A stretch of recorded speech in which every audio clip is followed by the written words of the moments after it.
The future prosperity of our country, our regions and our nations is at stake. Mr. Speaker, I will be voting against the Prime Minister's deal tomorrow for two main reasons. Firstly, on the government's own analysis, it will make this country, every region and every nation, poorer, and that is not what people voted for. It is set to give less opportunity to our young people than we grew up with. The economic assessment of the Prime Minister's draft agreement with Brussels estimates that the British economy will shrink by 3.9%, equivalent to a loss of £100 billion by 2030. Trade barriers could equal 10% of the value of services trade. That means that the biggest sector of the UK economy would suffer to the tune of more than £44 billion a year. Secondly, it is a blind Brexit. We have no idea what the future will look like. No one leaves their home on the promise of a great new home with no guarantees of where it is, what it looks like, how many rooms it has, or what condition it's in.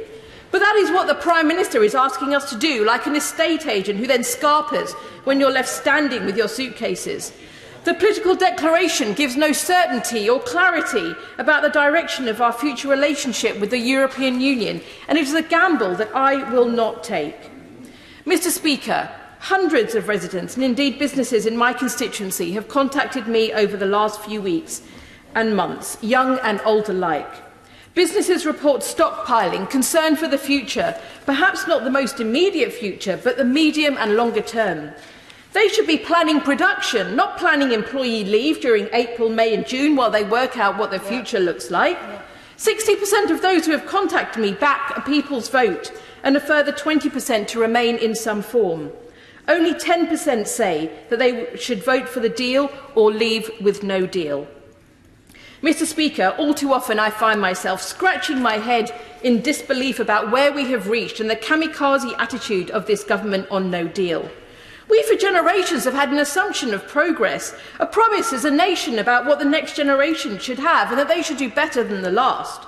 But we find ourselves now breaking that promise. We have a government set to take our nation's prosperity backwards while turning to the country and saying that this is what you voted for.